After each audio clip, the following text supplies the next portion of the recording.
The Collector by A.R. Eldridge. Narrated by the author. I am a collector of a kind. Lots of men are collectors. I would hazard that there's something in the masculine persuasion that makes acquisition intrinsic. Some collect stamps. Some collect Pokemon. Some collect the bodies of women, however you wish to take that. Mine, insofar as I know, is a unique collection. I hold it within myself. It sustains me. We'll get to that. Let me first tell you a story. It is the story of my first acquisition. I remember him vividly. You might have thought that my memory had faded after so long a time, but we always recall our first, don't we? I was a man of the cloth then. I have been since, but back then it was for love.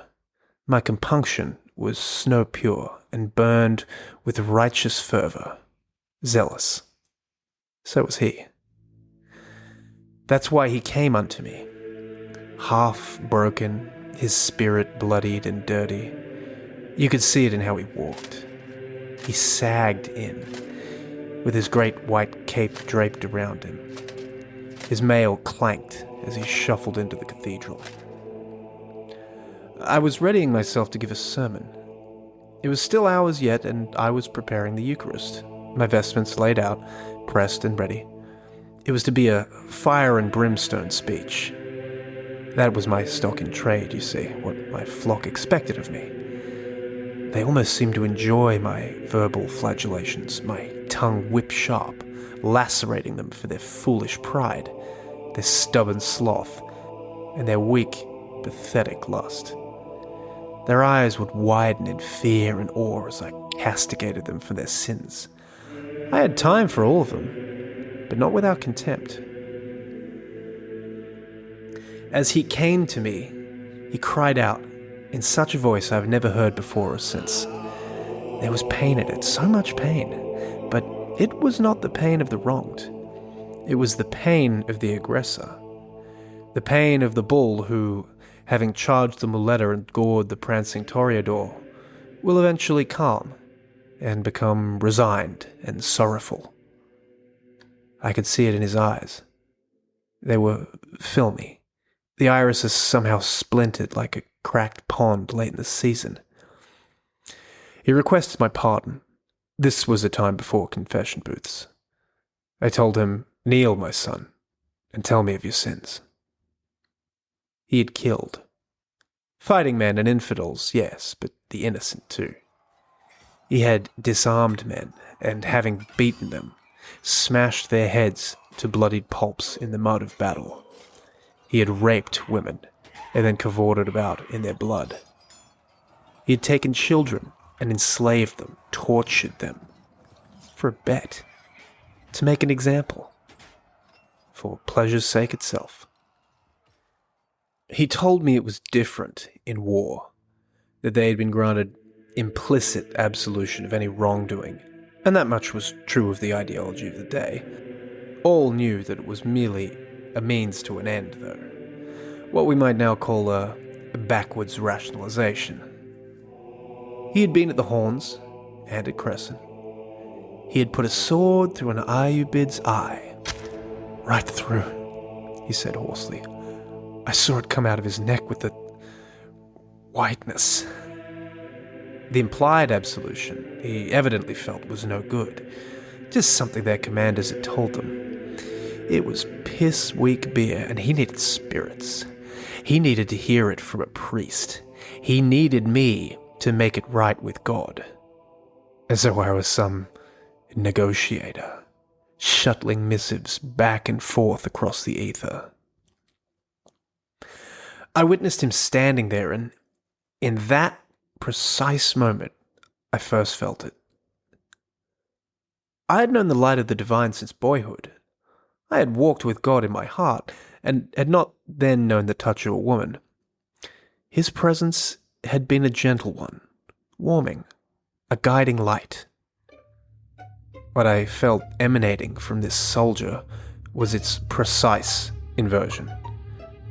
There was a hole, a gaping chasm in this man, and he was desperate to fill it with God's love. He was as Dante's unbaptized children, reeling from sheer absence, though the Inferno itself would not be written for another 200 years. And there is power in a vacuum. Make no mistake about that. Where God smiles, the void howls the music of erasure, like a hurricane of the soul. I laid my hand across his face. The poor fool didn't even know enough of the sacrament to suspect anything untoward. I took his pain that day, but I did not give it to God. Everyone reacts differently. Some are genuinely absolved, a spiritual ablution, a powerful healing. They walk away refreshed and buoyant. Some, I suspect those that sought too much of themselves in their deeds, crumble into shells of themselves. Some writhe in the agony of fiery limbo, or worse. In the end, all that is constant is the transference. But what is it that I collect? Men, it is almost always men, have a certain self-righteousness that allows them to blow out their pain and use it as a battering ram against the world. It can be the smallest thing. A missed project, a cruel word spoken at an inopportune time. Women swallow their indiscretions, but men will wear them like a barbed peacock's tail and take every opportunity they can to flagellate themselves. Especially now. Everything is a crisis to this new generation. Every second an opportunity to revel in the sins of their forebears. Climate, race, class, sex. Oh, the world is my smorgasbord. I taste, I sample, I devour all manner of passions and foibles and midnight rendezvous. They keep me, and I keep them. Secrets are, after all, their own currency. Today, for instance, my vocation has changed in the last 900 years. My modus operandi, anyway. But not my staple, not my daily bread. There's still plenty of fertile ground in the Catholic Church.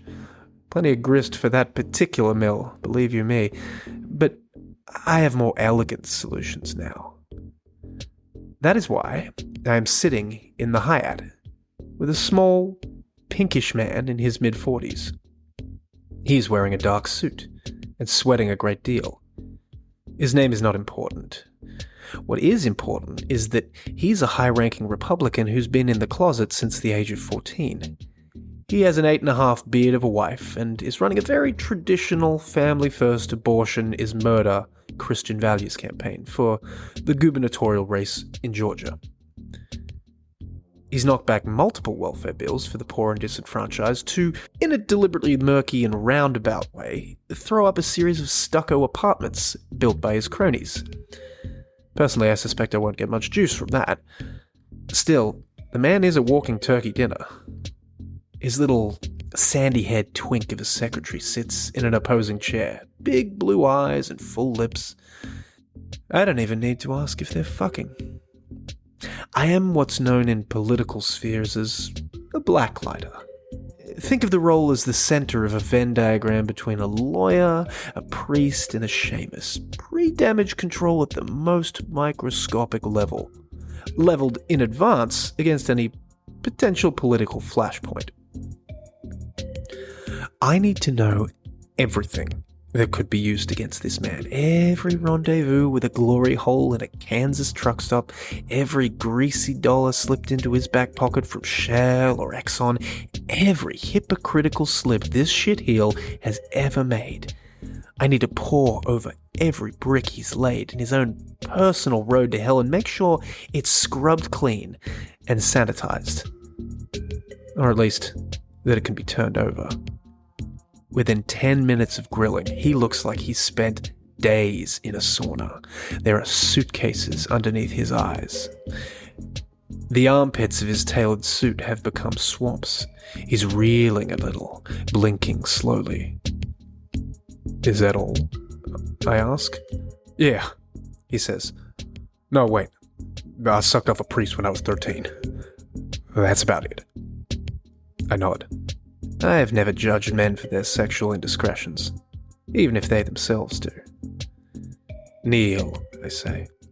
I give no diegetic reason for this, but it's as much a confessional as anything, so they never resist. I step forward and place my long, slender fingers over his face, palm pushing against his nose. "Be at peace," I say in a low, sonorous voice. Then it happens. His face begins to redden. At first he says nothing. I expect he puts it down to his own humiliation. A single drop of blood trickles from his nose, then another. Soon, streams, freshets of blood are pouring from his nostrils. Then his ears, then his eyes. Now he sees it and he babbles, "Whoa, what's happening? What are you doing to me?" The little man struggles to rise, but I push him back down. I can hold him to the ground at roughly 4 Gs without difficulty. The secretary's mouth pops open and he looks like one of those carnival clowns you pop the ping pong balls into. The man on his knees is screaming now, and I thank the gods of soundproofing that we took the suite.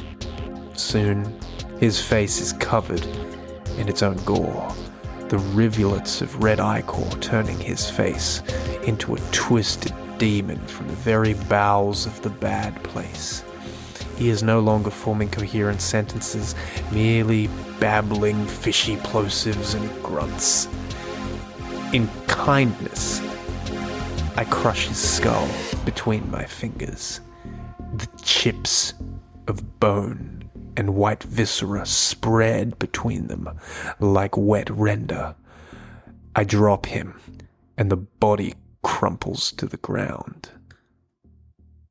With a single flick, I excise the stuff from my hand, grab a handkerchief and wipe it diligently. Truth be told, I half expected this, but you can never be sure. You never know how deep the worm goes in these men.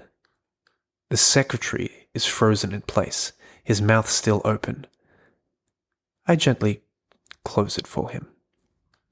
"He slipped," I say, dragging the body one-handed to the veranda. "He'd been depressed for days. You were out of the room when it happened, of course." I look him dead in the eye. "Weren't you?" The kid inclines his head just enough to make sure I understand. I heave the corpse off the balcony. There's silence. Then the wet plop of an egg dropped on a supermarket floor.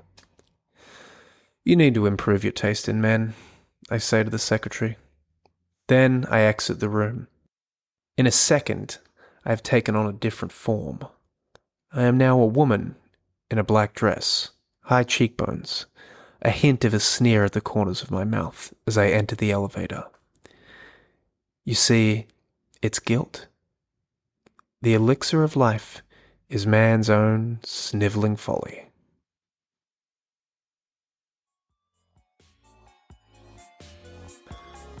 Thank you so much for listening to this recording. This is a little bit different to what I've done previously. I've deliberately tried to increase the production values a little bit, put some sound effects in, and make it really more of an audio drama. This is more of an experiment, so it'll depend sort of what the response to this is, but I really enjoyed making this a little bit more immersive than, just a standard story being read out, really trying to narrate it properly in the character and that sort of thing. Most of the music made in this was produced by me, particularly sort of the synthwavey stuff, but I do want to give a shout out to Kevin MacLeod, who made the Gregorian chant. I found that on YouTube. It is royalty-free music. If you've enjoyed listening to this podcast, the single request I would make of you is just tell one person who you think might enjoy this podcast about it. Say, hey, there's this new horror podcast I'm listening to. It's narrated and it's got like a bunch of spooky effects and sound effects and things. And just let them know. I'd really appreciate it. Thank you so much.